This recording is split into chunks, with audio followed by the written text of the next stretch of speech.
하나님 말씀 보시겠습니다. 시편 구약성경 13편 1절에서 6절까지 말씀입니다. 오늘 우리에게 주신 하나님 말씀 구약성경 시편 13편 1절에서 6절까지 말씀입니다. 구약 811면쯤에 있습니다.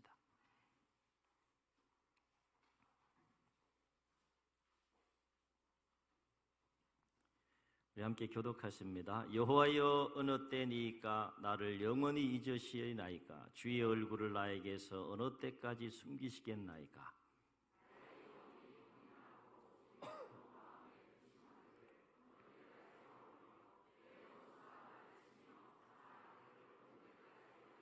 여호와 내 하나님이여, 나를 생각하사 응답하시고 나의 눈을 밝히소서. 두렵건대 내가 사망의 잠을 잘까 하오며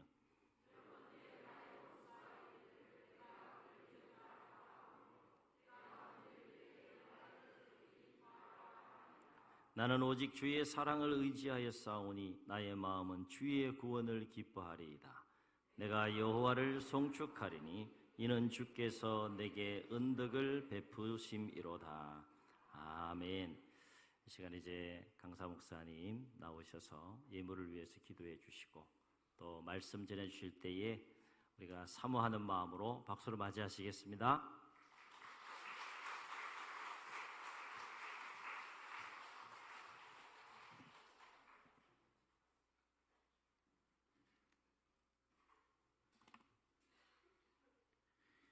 김기봉 목사님, 석재영 사모님, 김환희, 김준희, 임민선 성도님, 김영자, 정은혜 성도님과 황부연, 황인후 아가,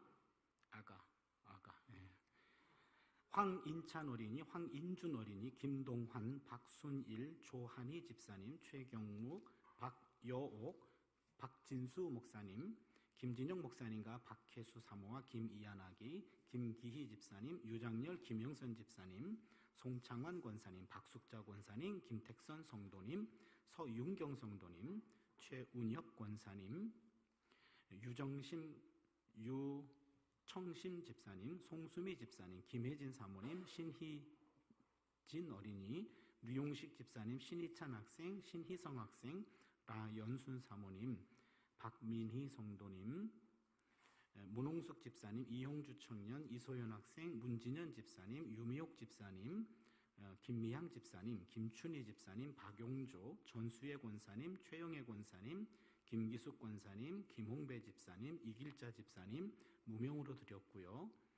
조만공 장로님, 김정재 집사님, 박희자 집사님, 김예린 청년, 김예찬 청년, 김미소, 최혜숙 권사님, 송금홍 권사님, 김순복 집사님, 조한봉, 김향순 집사님, 이승범, 이혜인 집사님, 조희순 성도님, 가재소 성도님, 유재석 집사님, 김애정, 김지민 청년, 정혜주 집사님, 문태숙 집사님, 김광섭 집사님, 이명자 집사님, 김종훈 청년, 김서영 학생, 김나경, 각인구 권사님, 이순혜 권사님, 이주혜 청년, 박각교 조옥자 집사님, 이정희 집사님, 지순덕 집사님, 강철순 권사님, 유홍호 권사님, 김기종 집사님, 이상일 권사님, 장용선 집사님, 조용식 권사님, 김숙희 집사님, 김영빈 학생, 최은미 집사님, 무명, 조성옥 안수 집사님, 박영자 권사님과 박경수 장로님, 박명자 집사님, 임동재 집사님, 이계자 집사님, 김금수, 김성규 집사님, 이영숙 집사님,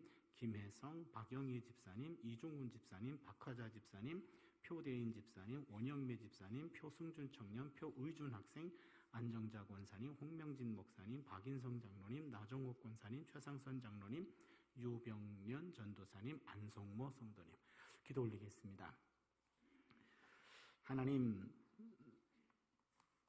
이 가을에 거룩한 성회를 허락하시고 집회 시간마다 하나님께서 말씀으로 우리의 마음을 만져주시니 감사합니다. 이 시간에도 하나님 앞에 거룩한 주일을 맞아 함께 예배드리고 그리고 하나님께 귀한 예물을 구별하여 드립니다. 감사의 예물도 있고 10의 1조 예물도 있고 주일 헌금도 있고 성교 헌금도 있고 각종 구별하여 하나님 나라를 위해서 섬기는 마음으로 우리가 예물을 드립니다. 모든 예물 하나님 받아 주시옵소서. 이 땅에 하나님의 나라가 조금이라도 확장되는 일에 이 모든 물질과 우리의 삶이 사용되게 하여 주시옵소서. 이 땅에 죽어가는 생명들을 살려낼 수 있는 역할들을 우리에게 맡겨주시니 감사합니다. 이 중차대한 사명들을 잘 감당할 수 있도록 새 힘을 주시고 성령께서 늘 샘솟는 힘을 허락하여 주시옵소서. 모든 예물 하나님께 드립니다. 받아 주시옵소서. 예수님의 이름으로 기도드리옵나이다. 아멘. 구약 성경은요, 네 구분으로 나눌 수 있습니다. 첫 번째 덩어리는 오경이고, 그 다음은 역사서고요, 그 다음에 예언서가 있고, 그리고 시가서가 있습니다. 크게 네 수로 나눕니다. 오경하고 역사서는 하나님의 구원 행동이 기록되어 있습니다. 이스라엘 역사 속에 하나님이 보여주었던 구원 행동, 그것이 기록되어 있고, 예언서는 예언자를 통해서 주신 말씀이 기록되어 있습니다. 그래서 하나는 행동, 하나는 말씀이죠. 그런데 시가서는 하나님의 행동과 말씀에 대한 인간의 응답입니다.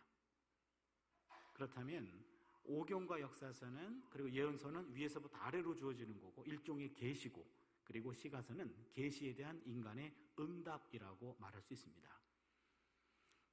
특별히 시가서 중에 시편이 대표적인 책인데요, 시편은 하나님의 행동과 말씀에 대한 응답이기 때문에 크게 두 가지 반응을 보입니다. 하나님이 우리 삶 속에 찾아오셨어요. 그 다음에 우리에게 말씀해 주셨습니다. 그렇다면 시인들은 하나님께 어떤 반응을 보였을까요? 하나님을 찬양했습니다. 그게 찬양시라고 말합니다. 성경에 나오는 최초의 찬양시는 출애굽기 15장 21절에 야훼를 찬양하라, 그는 높고 영화로우시며 말과 그 탄 자를 바다에 던지셨음이로다. 홍해를 경험했을 때 출애굽에 대한 노래, 최초의 찬양시입니다. 시편에는 그런 찬양시들이 많이 들어가 있습니다. 그런데 하나님이 늘 찾아와 주시고 말씀하시는 것이 아니라 하나님의 부재와 침묵을 경험할 때도 있습니다.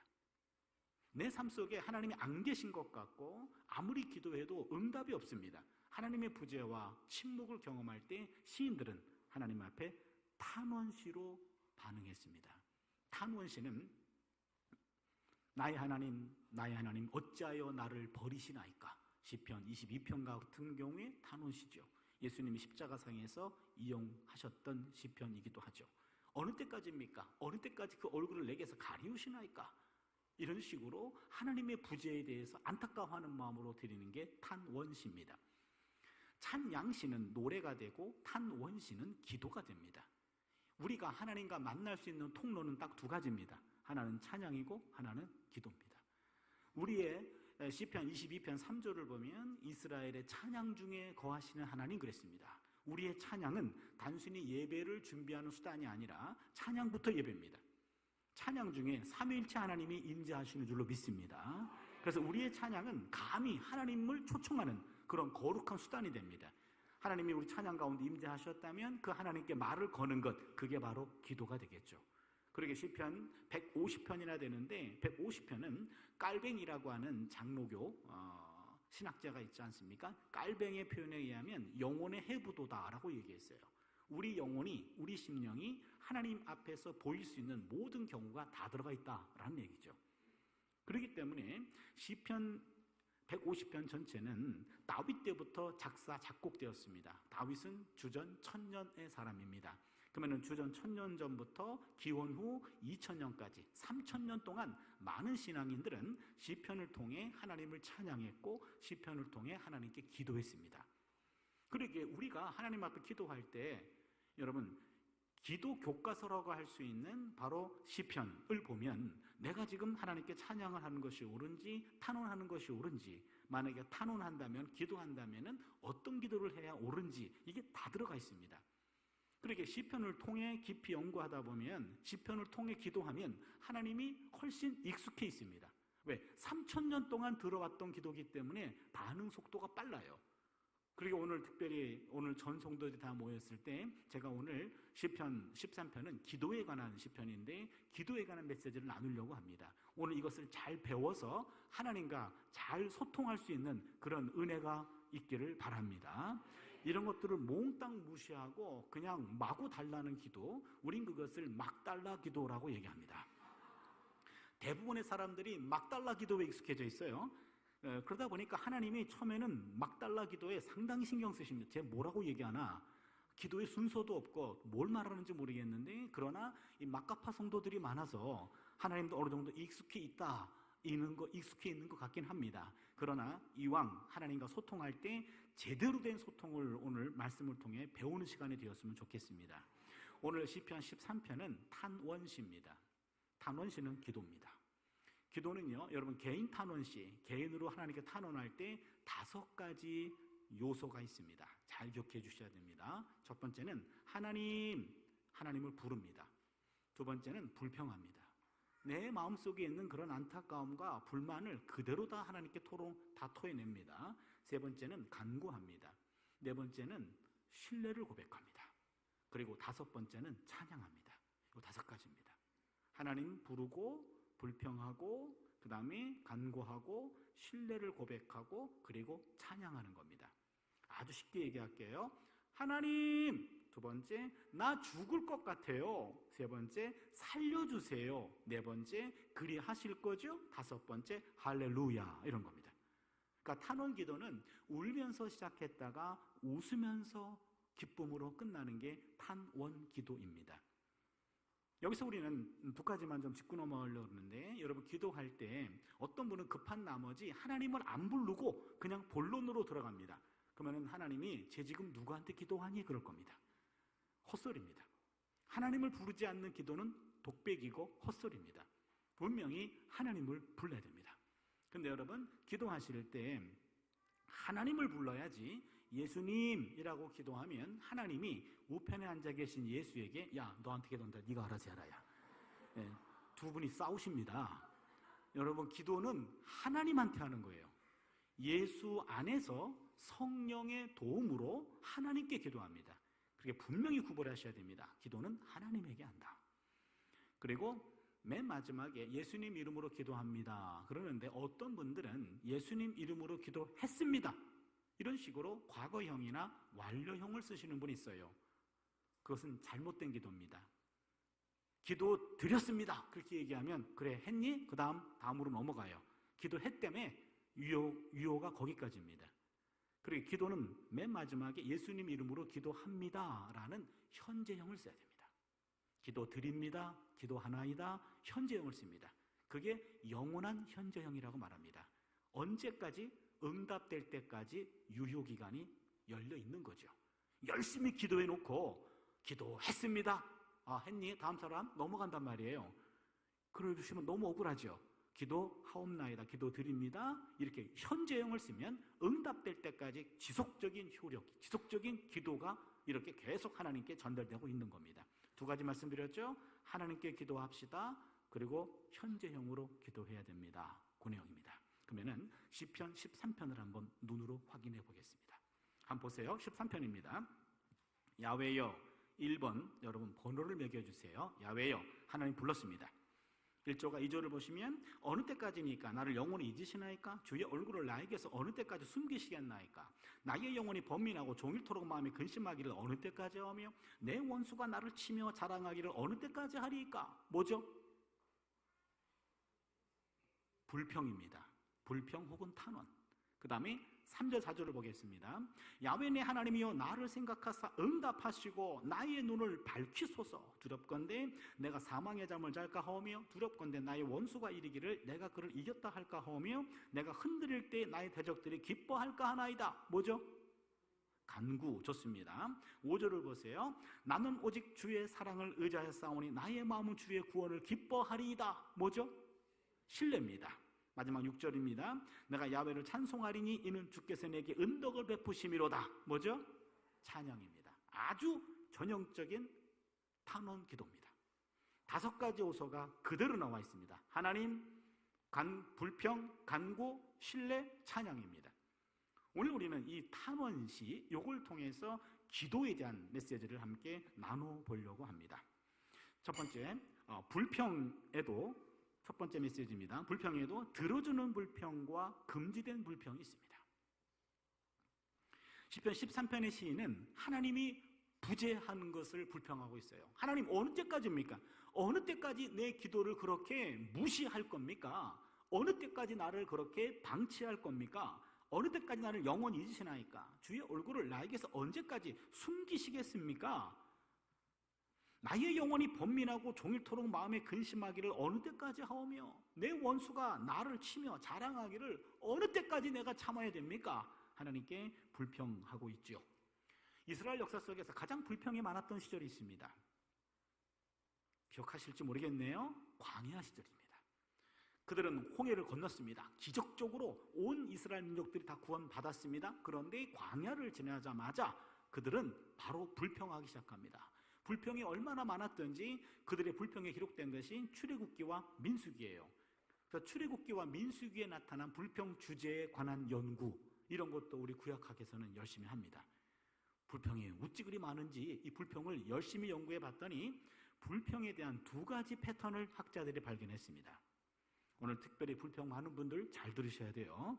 들어주는 불평과 들어줄 수 없는 불평이 있기 때문에 불평을 잘 구분해야 됩니다. 먼저 출애굽기 패턴과 민수기 패턴이 달라요. 출애굽기 패턴은 백성들이 불평합니다. 그러면 두 번째로 모세가 중보기도 합니다. 그러면 세 번째로 하나님이 기적적으로 해결해 주십니다. 이게 출애굽기 불평 패턴입니다. 민수기 불평 패턴은 백성들이 원망합니다. 하나님이 즉각적으로 심판하십니다. 세 번째로 모세가 그때 중보해요. 네 번째로 심판이 중지됩니다. 이게 민수기 불평 패턴입니다. 한번 성경을 통해 한번 확인해 보겠습니다. 출애굽기 15장입니다. 출애굽기 15장 22절부터 제가 한번 읽어보겠습니다. 모세가 홍해에서 이스라엘을 인도하며 그들이 나와서 수르 광야로 들어가서 거기서 사흘길을 걸었으나 물을 얻지 못하고 마라 이르렀더니 그곳 물이 써서 마시지 못하겠으므로 그 이름을 마라라 하였더라. 백성이 모세에게 원망하여 이르되 우리가 무엇을 마실까 하며 모세가 야훼께 부르짖었더니 야훼께서 그에게 한 나무를 가리키시니 그가 물에 던지니 물이 달게 되었더라. 여기입니다. 여러분 잘 아시는 내용입니다. 출애굽기 15장은 출애굽을 하고 난 다음에 출애굽에 대해서 찬양을 했어요. 찬양이 끝나자마자 이스라엘 백성들이 이제는 광야로 들어갔는데 22절을 보시면 수르 광야로 들어갔습니다. 그런데 사흘길을 걸었는데 물을 얻지 못했습니다. 마라에 이르렀는데 물이 있습니다. 물을 먹었는데 다 뱉었습니다. 써서 먹을 수가 없습니다. 백성들은 하나님께 불평했습니다. 모세가 그걸 듣고 하나님께 중보기도합니다. 하나님은 쓴물을 단물로 바꿔주셨습니다. 그렇다면 출애굽기 불평은 원망했고 불평했고 모세가 중보했고 하나님이 기적적으로 해결해 주셨습니다. 출애굽기 불평 패턴입니다. 민수기 불평 패턴은 민수기 11장 1절입니다. 한번 성경을 보실까요? 민수기 11장 1절과 2절입니다. 야훼께서 들으시기에 백성들이 악한 말로 원망하며 야훼께서 들으시고 진노하사 야훼의 불을 그들 중에 붙여서 진영 끝을 사르게 하시며 백성이 모세에게 부르짖음으로 모세가 야훼께 기도하니 불이 꺼졌더라. 여기 보세요. 1절을 보시면 백성들이 악한 말로 원망했습니다. 하나님께 원망했죠. 그랬더니 하나님이 들으시고 즉각 진노하사 불로 그들 중에 심판하셨습니다. 그랬더니 2절에 보시면 모세가 하나님께 기도했습니다. 그랬더니 불이 꺼졌습니다. 그러면은 민수기 불평은 불평했는데 즉각적으로 심판했고 그때야 모세가 중보하고 하나님이 심판을 중지시켰습니다.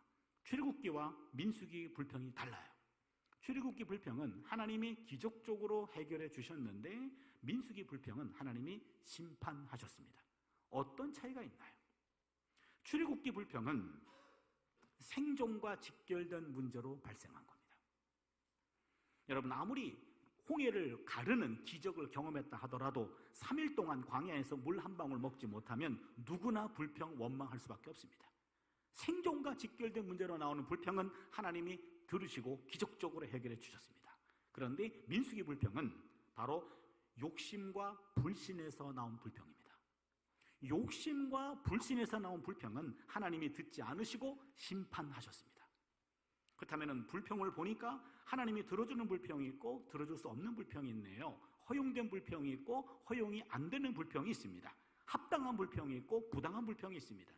우리 안에 불평이 치밀어 오를 때 이 불평이 하나님이 합당한 건지 부당한 건지, 과연 이것이 내 생존과 직결된 문제로 나온 불평인지 아니면 욕심과 불신에서 나온 불평인지 분별할 수 있는 은혜가 있기를 바랍니다.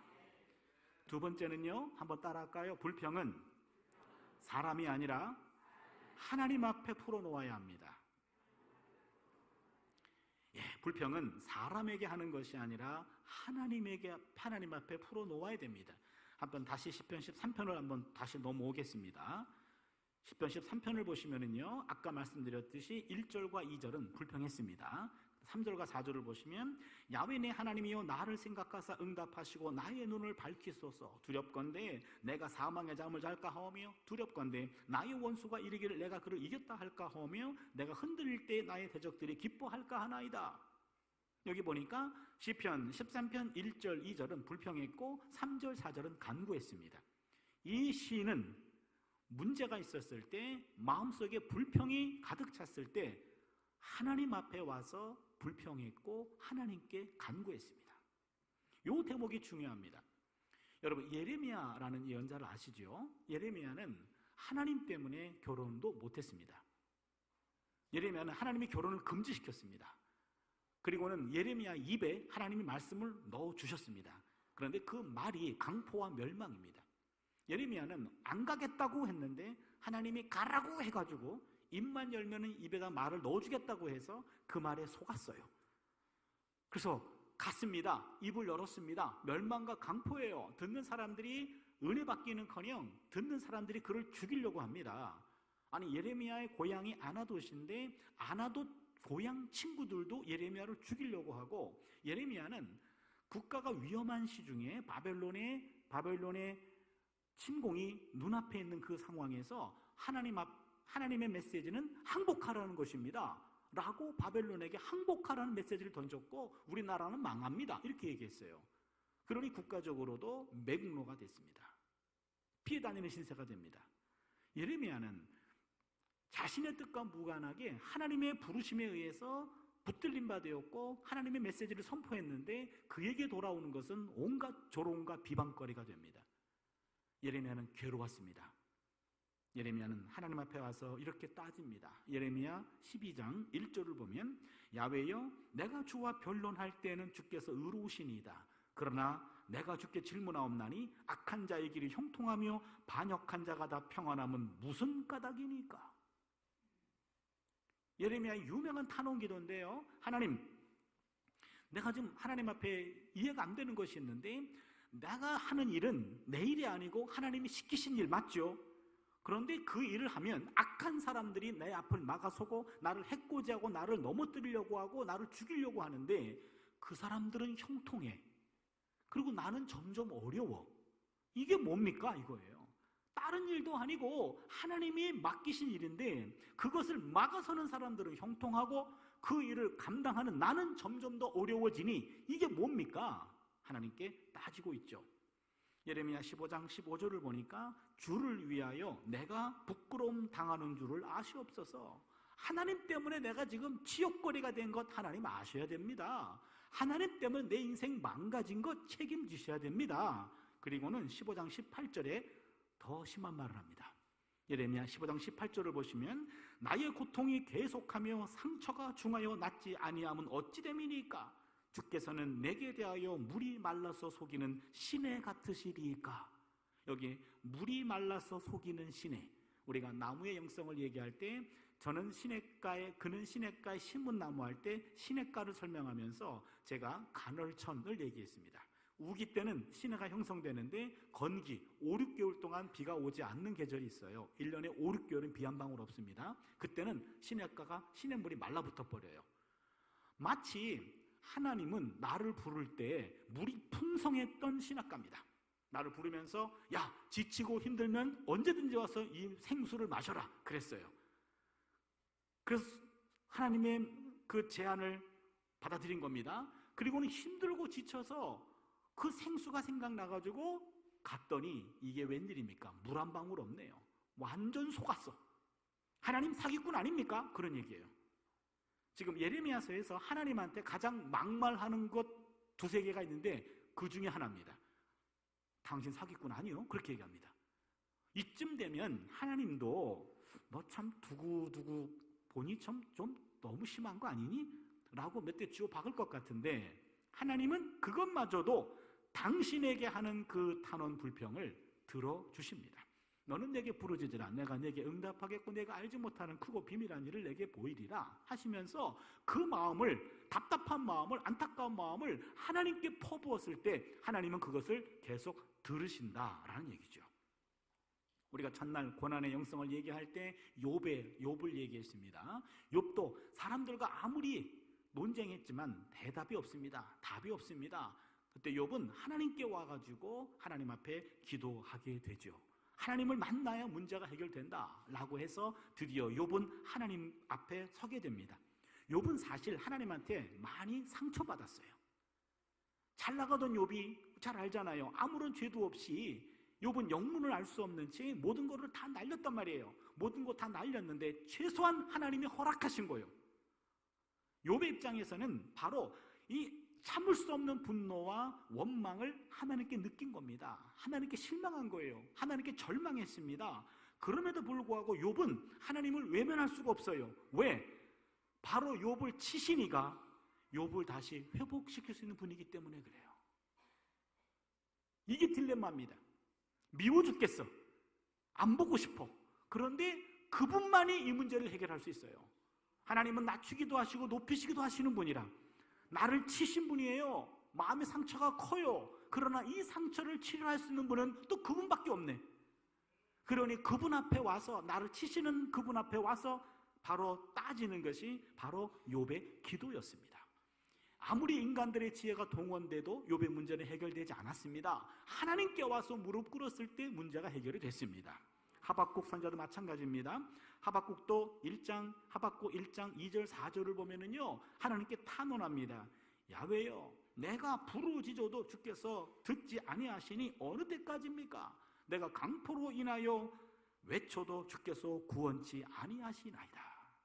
성경을 보니까는요, 많은 신앙의 거장들이 하나님께 기도할 때마다 하나님이 즉각적으로 응답한 게 아니었습니다. 많이 무시당했어요. 완전히 하나님으로부터 버림받은 것 같은 그런 상태가 많았습니다. 오히려 그것 때문에 구약에 나오는 많은 신앙의 선배들은 그것 때문에 오히려 더 하나님과 가까워졌어요. 만약에 즉각적으로 하나님이 다 응답해 주셨다면요, 아마 하나님 앞에 그렇게 간절하게 매달리지 않았을 겁니다. 우리 인생이 만만치 않고 힘들고 어려울 때마다 성경에 나오는 바로 오늘 시편 13편의 시인도 그랬고, 욥도 그랬고, 그리고 예레미야도 그랬고, 하박국도 그랬고, 하나님 앞에 와서 그것을 토해냈습니다. 여러분, 불평은 사람들에게 쏟아부어서는 안 되고 바로 하나님께 토해내야 됩니다. 불평은 사람들에게 하는 것이 아닙니다. 불평은 하나님에게 하는 겁니다. 불평과 불만이 사람들에게 향하면 분자가 돼요. 불평 분자, 불만 분자가 됩니다. 불평과 불만이 하나님을 향하면 기도가 될 줄로 믿습니다. 똑같은 내용인데 사람한테 하면 불평 분자, 불만 분자가 되는데 하나님께 직고하면 하나님은 그것을 기도로 들으시는 줄로 믿습니다. 불평은 기도의 상 위에 올려놓아야 됩니다. 따라서 불평은 단순한 골칫거리가 아닙니다. 불평은 알고 보면 기도거리입니다. 불평이 치밀어 오를 때 그때가 바로 하나님 앞에서 기도할 때임을 깨달을 수 있기를 바랍니다. 하나님께 불평하면 결국 그것이 기도가 되기 때문에 그렇습니다. 마지막 세 번째입니다. 한번 따라할까요? 불평이 기도로 채워지면 감사로 바뀝니다. 예.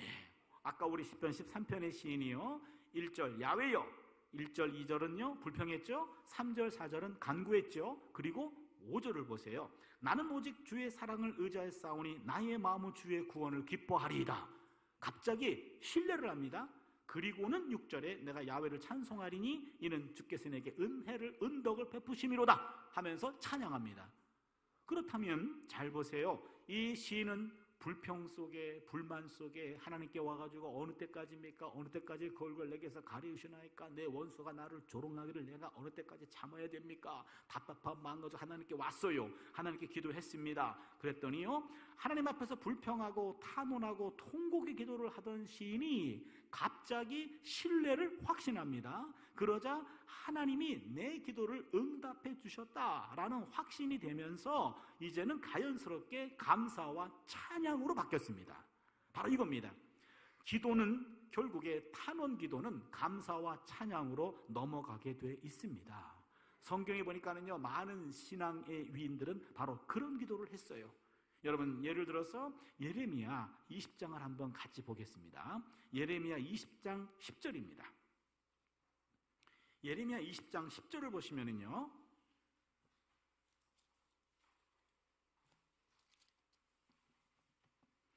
10절 보기 전에 먼저 7절을 잠깐 보시면 야훼여 라고 해서 하나님을 불렀습니다.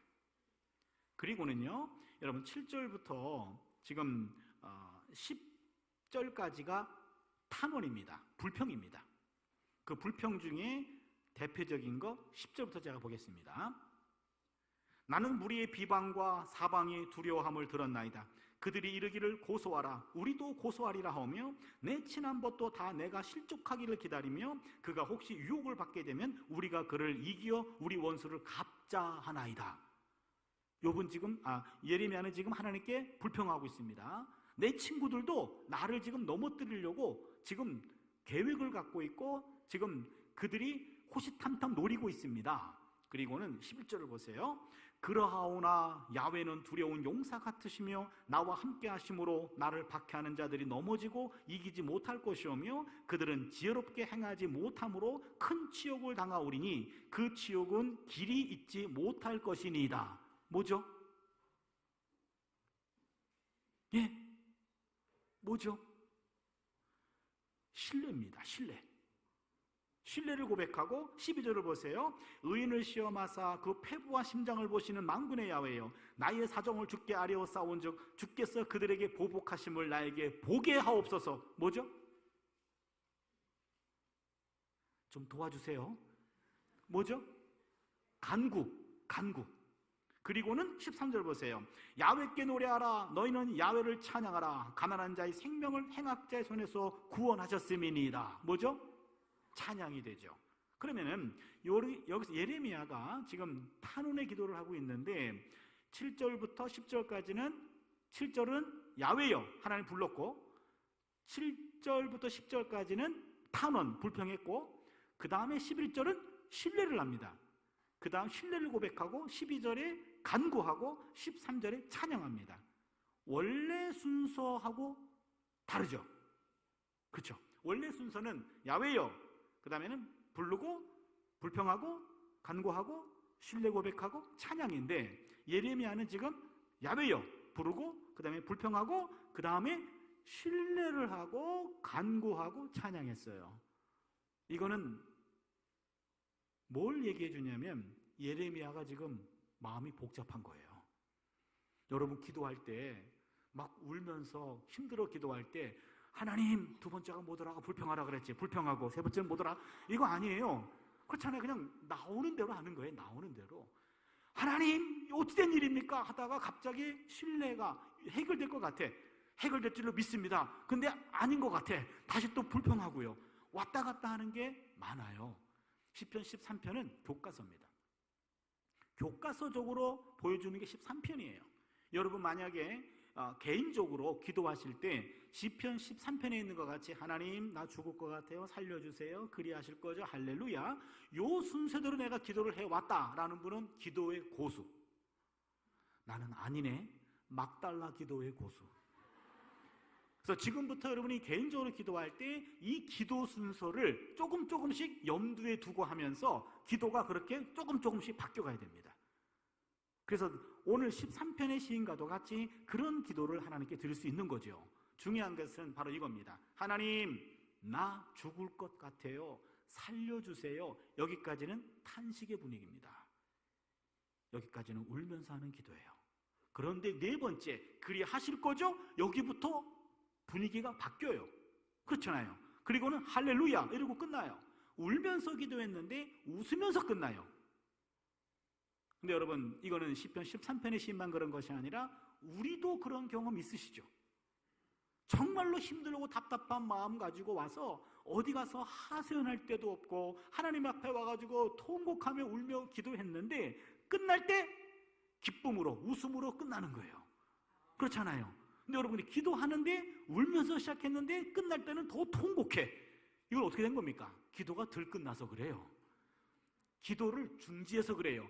끝까지 울고 끝까지 탄식하고 나서는 마지막에 모든 것들이 다 없어지고 이제는 확신으로 바뀌는 거예요. 그러면 여러분, 왜 기도하다가, 탄원 기도하다가, 왜 울면서 기도하다가 왜 웃으면서 끝납니까?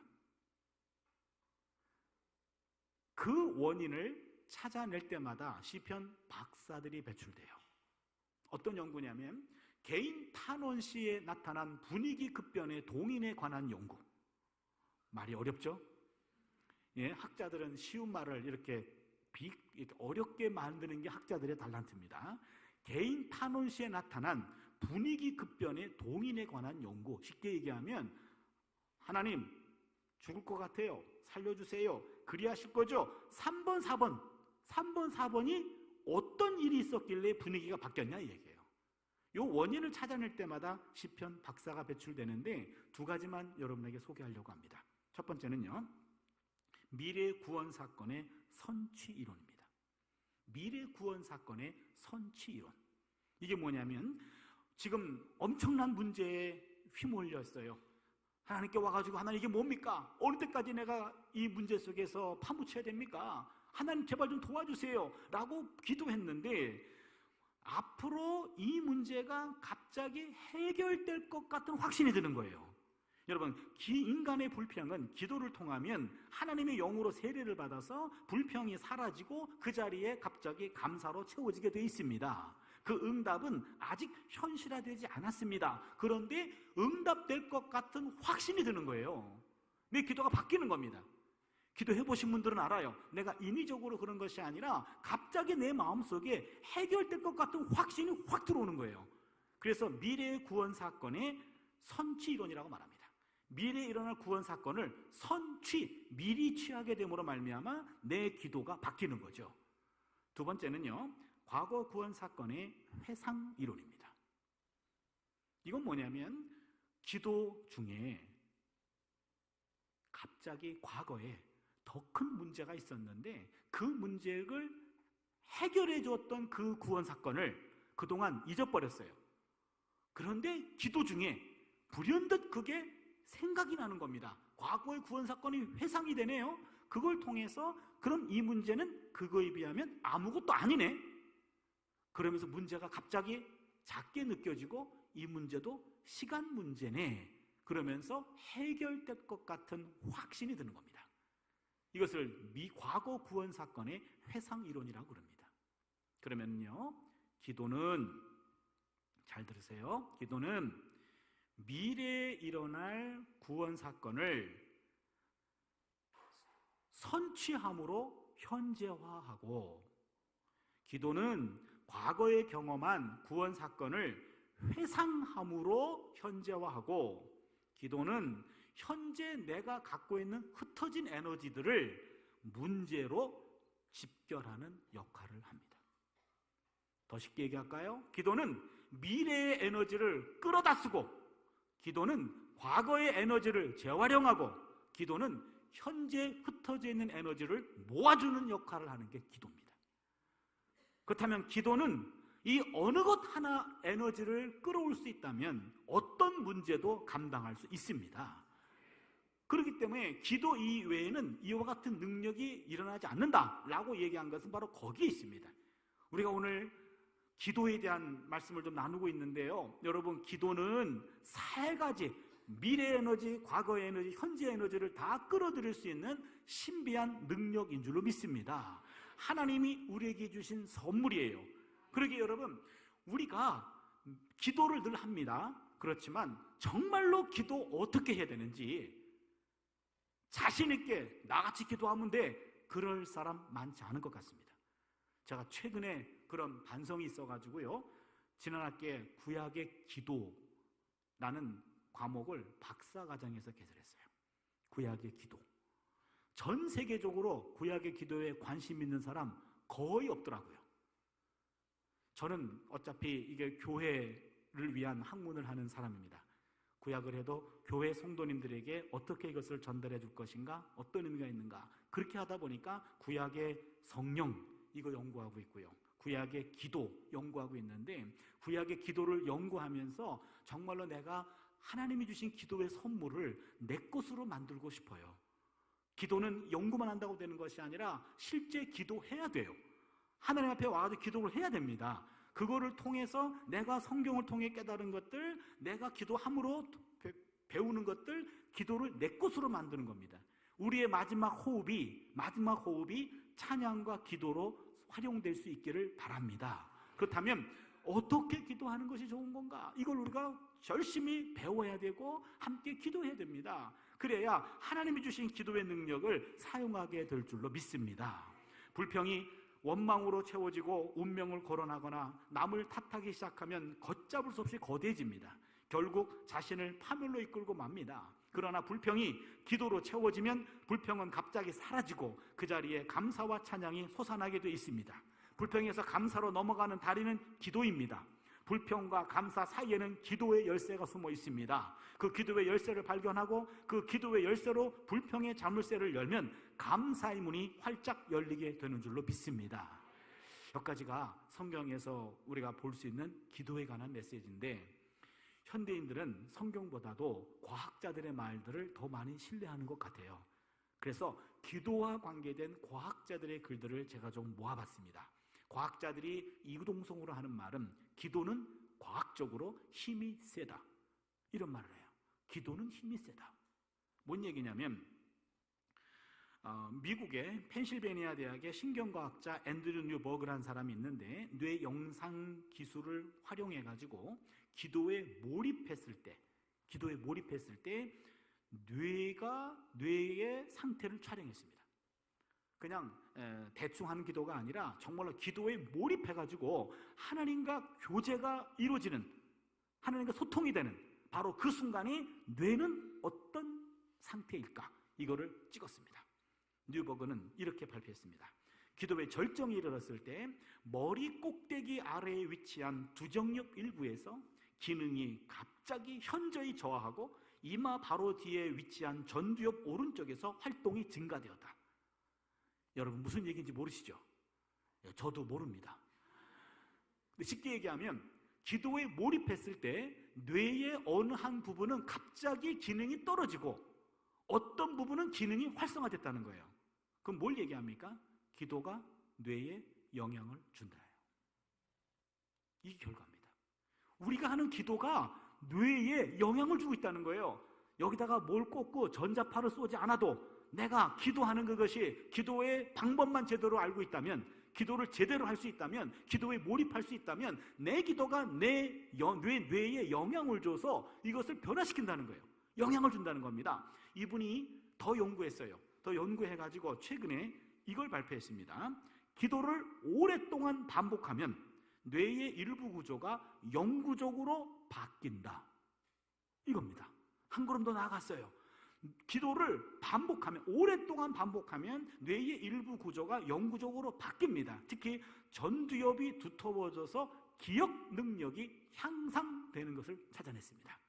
딱 걸렸어요. 뭐죠? 우리가 아까 얘기했잖아요. 기도는 과거의 구원 사건을 회상하게 해주어서 현재 문제를 크지 않은 것을 깨닫게 해준다. 이것을 과학자가 발견한 거예요. 아까 제가 얘기했을 때는요, 덤덤했어요. 지금 과학자가 얘기하니까는 더 열심히 듣고 있어요, 지금.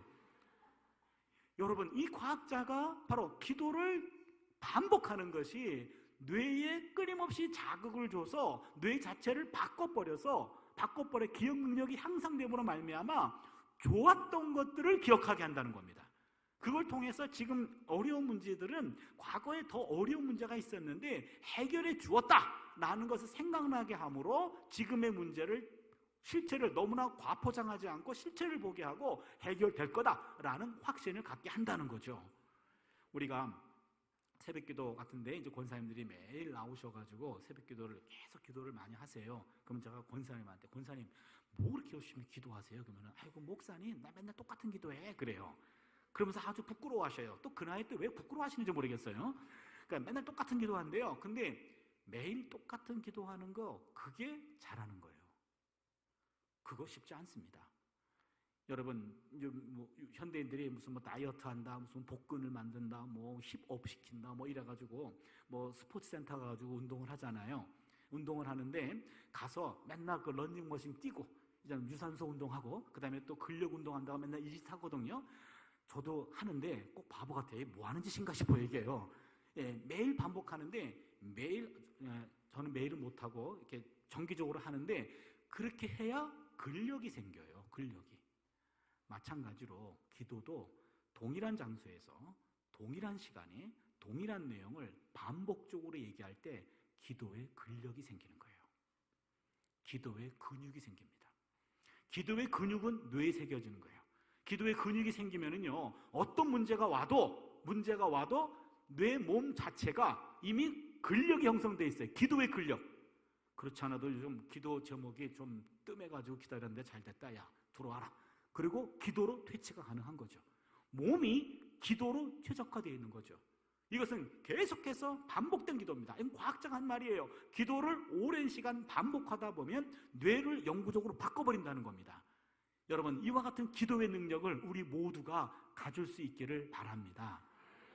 제가요, 이런 깨달음을 얻고 한 4년 전부터 매일매일 이제 교회 가서 기도합니다. 저는 담임 목사가 아니라서 새벽 기도는 제가 못하고요. 저는 학자라서 한두 시까지 꼭 책을 봐야 돼요.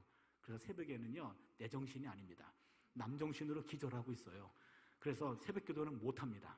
그래서 제가 할 수 있는 것은 학교 끝나고 이제는 교회 옆으로 이사를 갔어요. 그래서 일단 교회로 갑니다. 저녁 9시나 10시쯤 교회 가서 교회에서 한 30분, 이렇게 한 40분 이 정도 기도하고 그리고 귀가하는 거죠. 매일매일 기도를 합니다. 기도는요, 제가 생각하는, 제가 지금까지 이해하는 기도는 하나님과 사귀는 겁니다. 교제하는 거예요.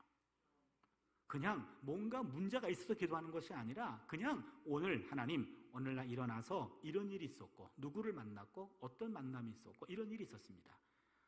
어떤 학생이 들어왔는데 참 그 학생은 안 들어왔으면 좋은 학생인데 수업 시간에 와서 날 왜 괴롭히는지 모르겠네요 라고 내가 솔직한 것들을 다 하나님께 털어놓는 거죠.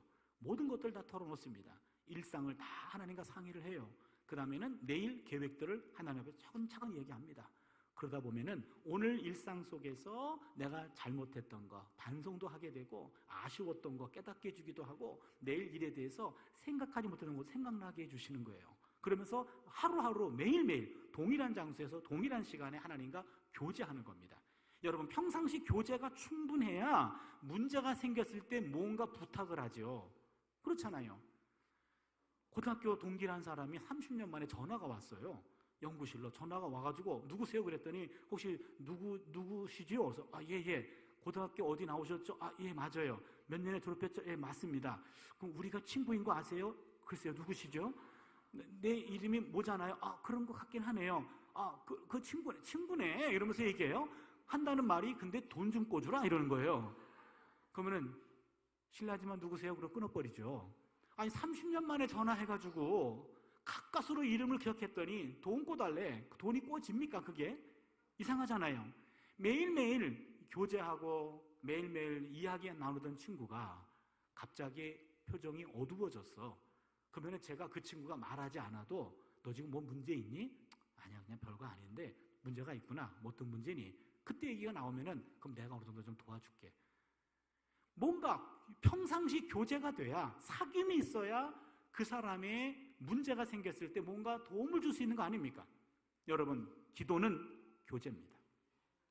문제가 있을 때 하는 기도도 물론 필요합니다. 그러나 평상시 잘하세요. 문제가 없을 때 잘하세요. 그때 기도의 근육을 만들어 놓으면 하나님이 내가 말하지 않아도 어제와 표정이 너무 달라. 어제와 마음이 너무 달라. 뭔가 문제가 있구나. 그러면 하나님이 알아서 문제를 접수해 줄 줄로 믿습니다. 바로 과학자들이 그런 얘기를 하는데요. 미국의 하버드 의대 허버트 벤슨 박사인데요. 이분이 영원한 치유라는 책에서 이런 기록을 남겼습니다. 기도를 반복하면 이완 반응을 불러일으켜 건강에 도움이 된다. 이완 반응은 relaxation response, relax, 풀어주는 거죠. 풀어주는 건데 무슨 얘기냐면 이완 반응은 스트레스를 받을 때 생리적인 변화와 정반대입니다. 여러분, 스트레스를 받으면 내가 생리적으로 위축이 됩니다. 심리적으로, 정서적으로 쪼그라들어요. 요게 스트레스입니다. 그러면 이거는 풀어줘야 돼요. 풀어주지 않으면 요 스트레스가 만병의 원인이 됩니다. 언제 제가 몸이 정말 심각해가지고 병원에를 갔어요.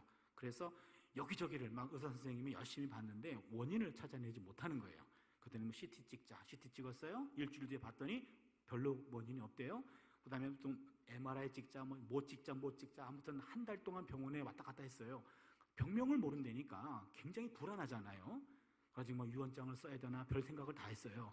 그러더니 마지막 날 오래요. 와서 봤더니 드디어 병명을 찾았대요. 뭐예요? 그랬더니 스트레스래요. 그 말에 엄청 스트레스 받았어요.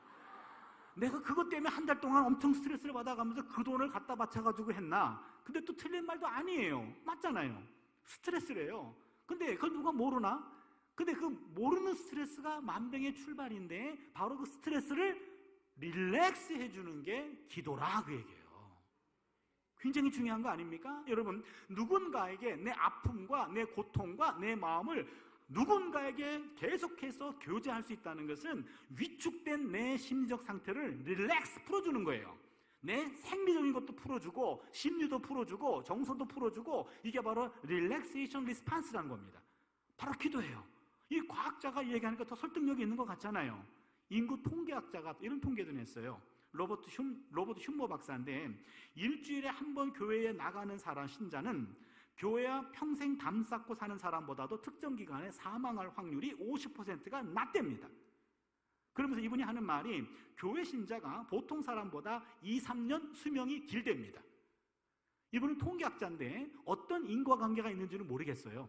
왜 이 자리에 나와 있는 것이 수명을 2-3년 늘려주는지는 모르겠습니다. 이유는 이분 통계학자입니다. 저는 신학자로서 한번 상상해 보는 거예요. 왜 그럴까? 여러분 잘 들어보세요. 이 자리에 그냥 와서 여러분 내가 건강을 위해서 등산 간다, 골프 친다 이런 분들이요 가끔 등산 가가지고 사고도 나잖아요. 그렇죠? 그러시지 말고 가장 안전한 자리가 있다고 얘기해 주세요. 통계학자의 결론입니다. 교회예요, 교회. 저 맨 뒤에 앉아가지고 주일날 11시에 와서 그냥 1시간 동안 기절해도 돼요. 기절하고 입신하고 온갖 체험을 다 하셔도 돼요. 제정신이 아니어도 좋아요. 몸만 1년에 52주만 맡기면 1시간입니다. 2-3년 수명 보장이래요. 이게 통계학자 얘기입니다. 제가 신학자로 이야기로는 이 자리는 세상 자리와 달라요. 찬양하잖아요. 말씀 듣잖아요. 기도하잖아요. 근데 내가 전혀 반응을 안 일으켜. 난 입신 상태니까. 그런데 몸이 반응해요. 내 몸이 찬양과 기도와 말씀 속에 이 안에 있잖아요. 그러면은 계속해서 그 은혜의 파동이 내 몸에 들어오는 거예요. 나는 인식하지 못합니다. 제정신이 아니래서. 우리들은 말씀을 들을 때 어떤 말씀은 은혜가 돼가지고 아멘이 되지만 어떤 말씀은 그냥 가만히 있어요. 그러나 내가 인식하지 못했을 뿐이지 내 몸은 은혜의 파동에 영향을 받고 있는 거예요. 그래서 은혜가 있는 자리에 내 몸이 있다면 내 몸은 나도 모르게 말씀을 먹고 있는 거죠. 바로 그것이 그 사람은 기절하고 있어도 그 사람의 내면에 있는 스트레스 그 부분을 릴렉스 해주는 거예요. 릴렉스. 이걸 통해 생명이 연장되는 거예요. 여러분 이거 복음입니다. 여러분 친구분들에게 특별히 건강에 민감한 분들이 있으면요 통계학자 얘기를 좀 해주세요. 요즘에 의사들은요 수술할 때 목사님한테 기도받고 오는 환자들을 더 반긴답니다. 똑같은 질병이에요. 똑같은 수술을 합니다. 그리고 똑같은 의사가 수술하는데 환자가 기도받고 온 사람과 아는 사람이 차이가 있대요. 요즘은요 주치의가 칼을 든 주치의가 직접 기도해 주는 것이 더 효과적이랍니다. 그래서 예수 믿는 수술 서전들은 제가 선생님의 오늘 수술하게 되는데 기도해 줘도 좋겠습니까? 예, 기도해 주세요. 그러죠.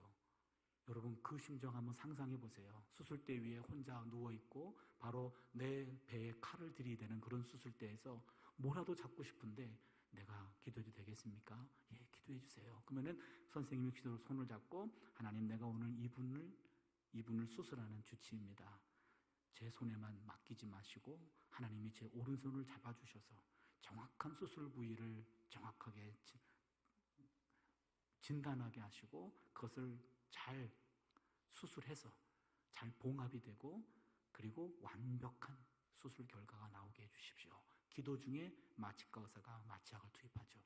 그 소리를 들으면서 의식을 잃고 깊은 잠에 빠지는 겁니다.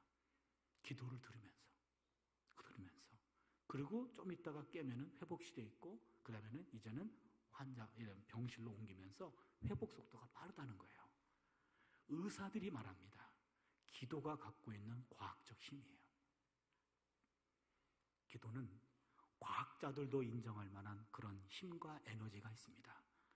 여러분 그 힘과 에너지를 이제는 내 것으로 삼아야 되지 않겠습니까?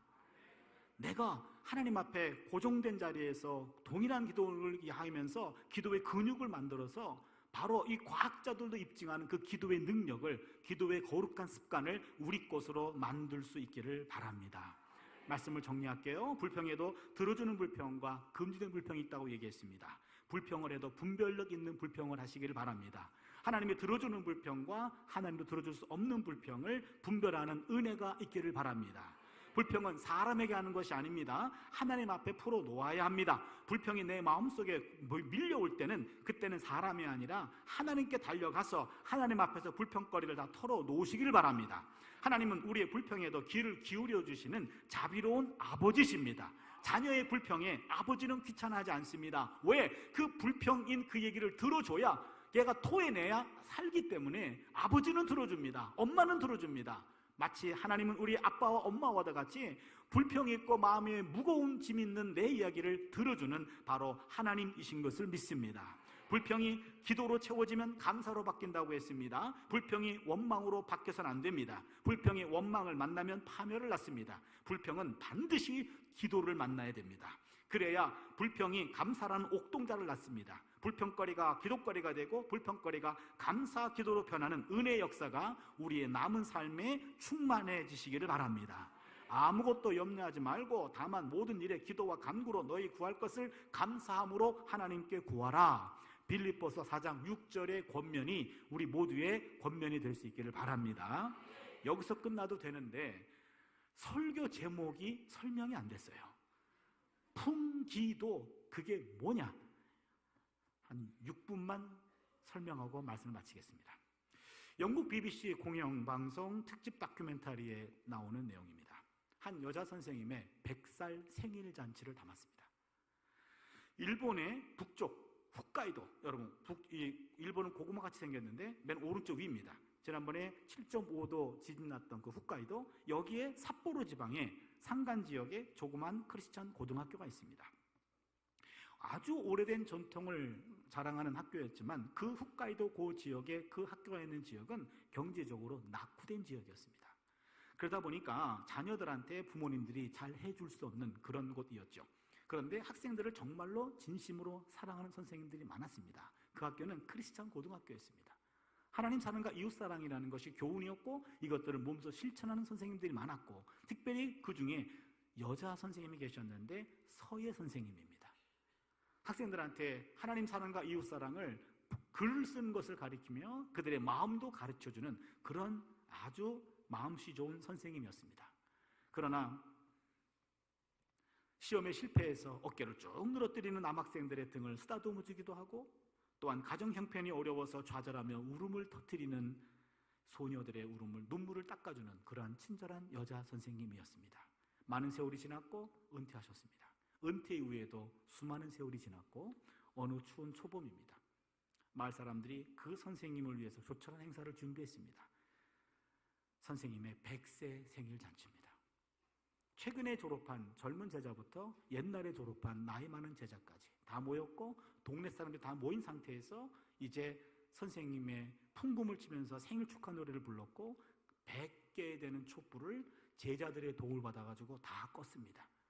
그리고는 그 모든 광경을 다 촬영하던 영국 BBC 기자가 선생님에게 마지막으로 질문을 합니다. 선생님, 100년 동안의 인생은 참 긴 세월인데 선생님의 100년 동안의 삶을 글자로 표현하신다면 어떻게 표현할 수 있겠습니까?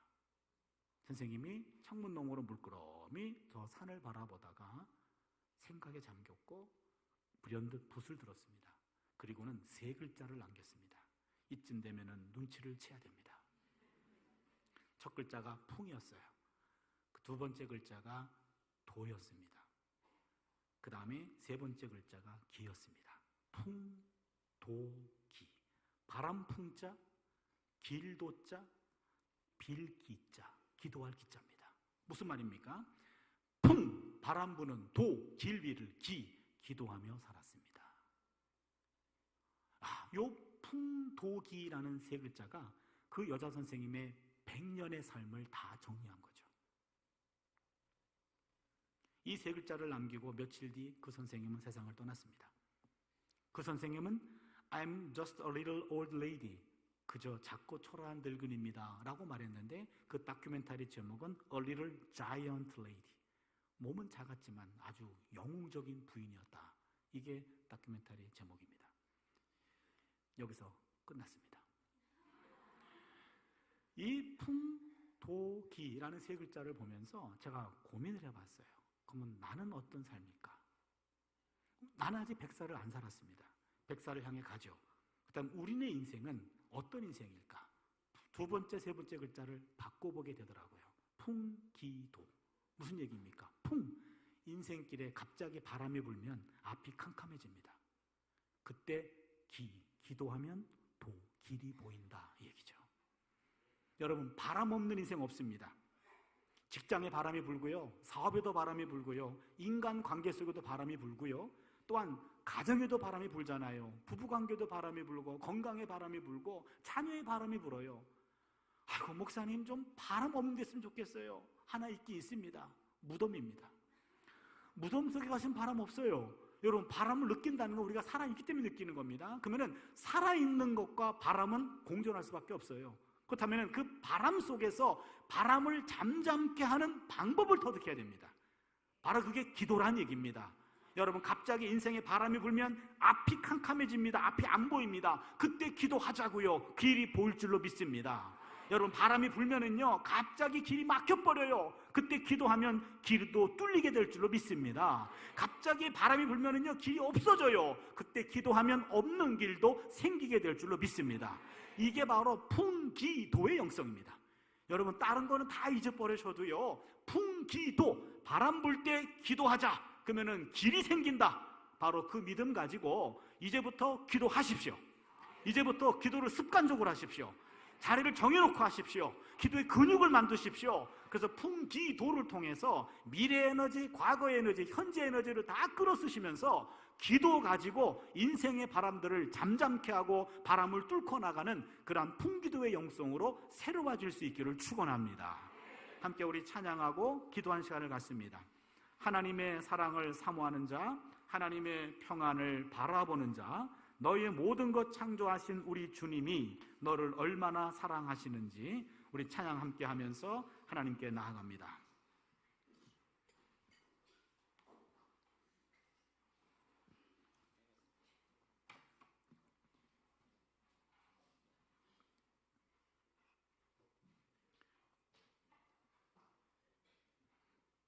뭔가가 안 되고 있어요.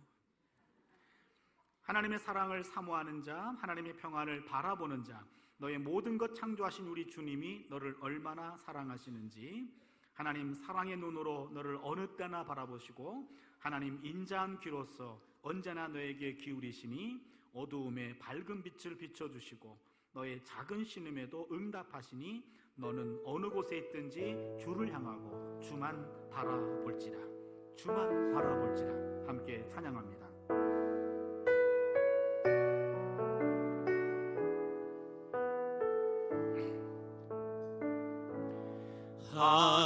하나님의 사랑을 사모하는 자, 하나님의 평안을 바라보는 자, 너의 모든 것 창조하신 우리 주님이 너를 얼마나 사랑하시는지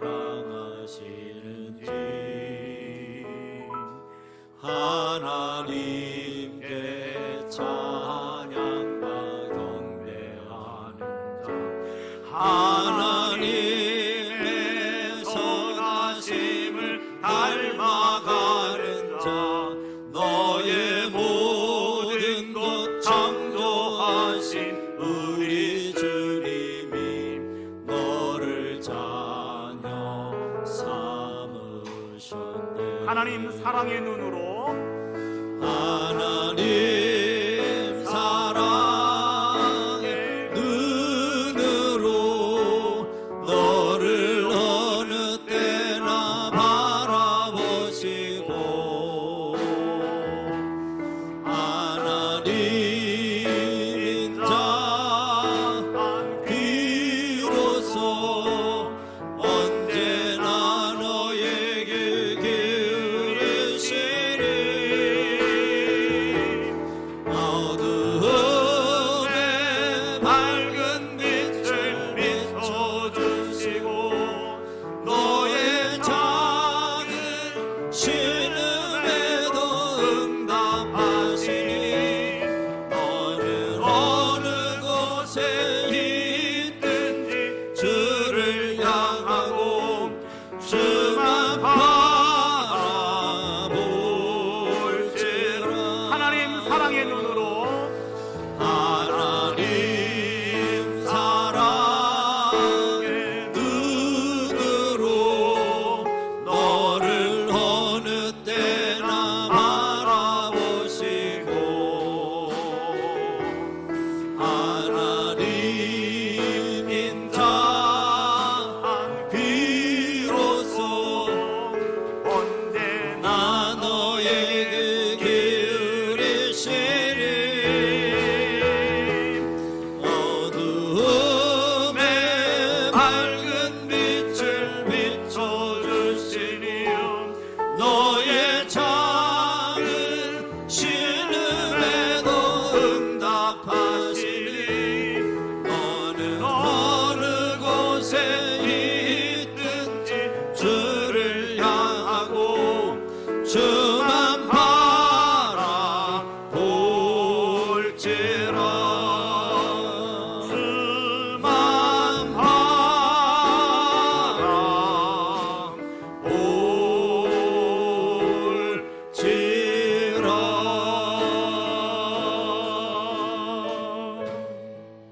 우리 한 2, 3분만 함께 기도하려고 합니다. 인생에 바람이 없는 인생은 없습니다. 바람 불 때 우리는 순간 앞에 길이 막혀서 길이 보이지 않아 당황하고 그리고 절망할 때가 있습니다. 하나님, 바람 불 때 기도해서 길을 만들어가는 영성 우리에게 필요합니다.